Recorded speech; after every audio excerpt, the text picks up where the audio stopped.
Hey everyone, in this video I'll show you the exact steps to edit your sales pipelines for different products in your free Agile CRM.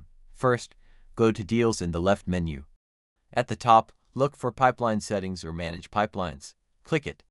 You'll see your pipelines. To create a new one, click Add Pipeline. A form pops up. Type the new name, like Web Design Projects. Click Save. Now, edit the stages inside. Click the pipeline name to open it. You'll see its stages. To add a new stage, click Add Stage, type the name, like Discovery Call, and click Save. To change the order, click and hold the dots next to a stage. Drag it up or down, then drop it. To rename a stage, click the three dots next to it.